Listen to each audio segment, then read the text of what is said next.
this just blindsided us. We had, no clue.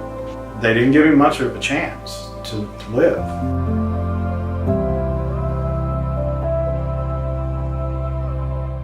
He had so many clots in his brain they couldn't count them. And you just think it's all done. All those things I wanted to show him and do and teach him, it's over with. Jacob was 10 years old when signs started showing up for his disease. It wasn't until after the 2 years of wrong diagnoses that we went to Children's Hospital, East Tennessee Children's Hospital, and saw Dr. Worthwine, who's an endocrinologist there.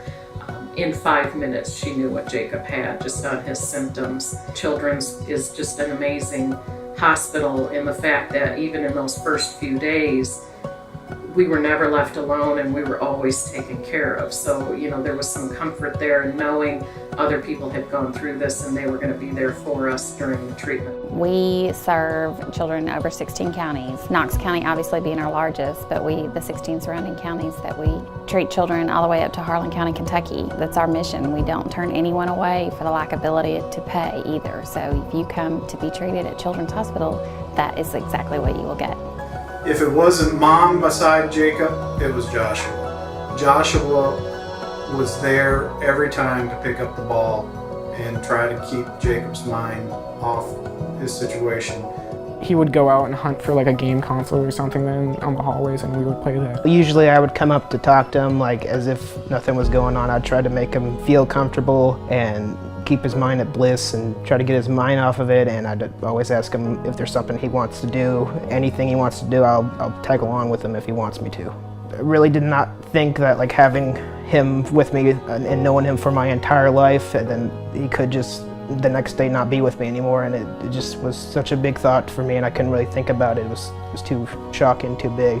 When Jacob started his chemotherapy on the first treatment, his hair started falling out. We had discussed for a long time that if he did lose his hair, would he want all of us to shave our heads? So here it is. We're facing this this next journey in chemotherapy, and Jacob's losing his hair. We come home from the hospital, and we got out the buzzers and shaved his head off. And then next up was Dad, and then his brother. So all three of them had shaved their heads bald, but Jacob still didn't want my hair shaved. And then after a few hours, he was walking around and he said, "You know what? I think I do want you to shave your head." So he shaved my head.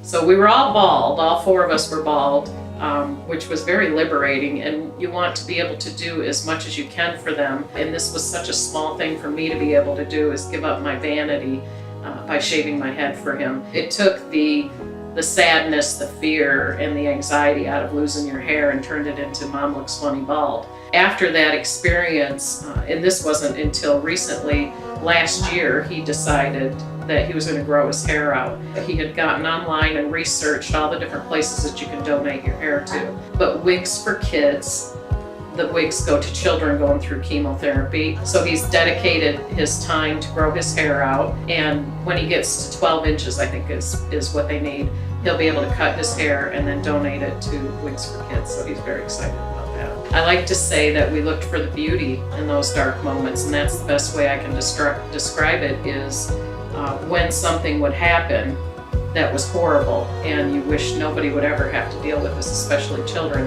There was always something beautiful in that moment. The left side of the brain is your logical side, and the right side of your brain is your creative side.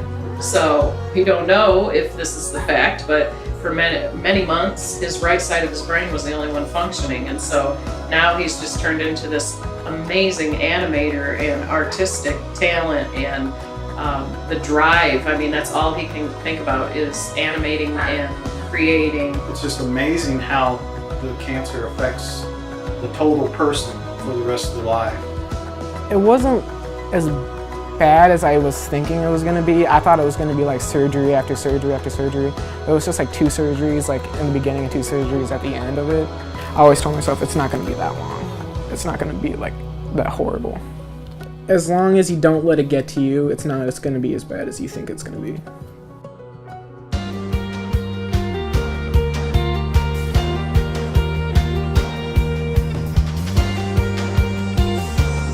Jake is a former or is an ambassador for Children's Hospital, and he is interested in design and animation and things like that. You got to see the multiple stages that they do with the building the houses and the large equipment that they get to use, and all the bells and whistles of it. You got to do the floor design of one of the houses and on one of the computers, and it was really fun because it was just a bunch of drag and drop stuff. We had no clue coming in how the whole process works. So overall, it was just exciting to see all this new information and learning how the homes were put together. But I think too, what got me is at the very beginning, all the celebration that they did before they even got to work, you know, celebrating the staff and talking about all the things that they've done for raising money, especially for cancer. They had raised a lot of money for a cancer fund, so that was really awesome. For stories like Jake, there's an outcome. There's a positive side, and even sometimes when it's not so positive, and there is a patient that doesn't make it, it gives people the courage and the hope to carry on and share their story and be an inspiration and be of hope. Do positive things in the community, help fundraise, volunteer. It just really helps the person go through their diagnosis, and it shows that they made it. It gives them hope, and they don't necessarily dwell on the negative side. If you look at moments in your life that are maybe not the way that you wanted them to be, certainly we didn't want to have a child that had cancer, but if you look at it as a blessing in a way, I guess, and you look for those moments of beauty and what it has brought to your family. Jacob's not the same child he was at 10, but he's an amazing person at 16. And part of that is because he went through the treatment. All of us are different, and all of us have grown, and we wouldn't be the people we are if we hadn't gone through the treatment process with him. So it was not what we hoped for, it wasn't what we wanted, but it is something that has made our family stronger and more perfect, I think.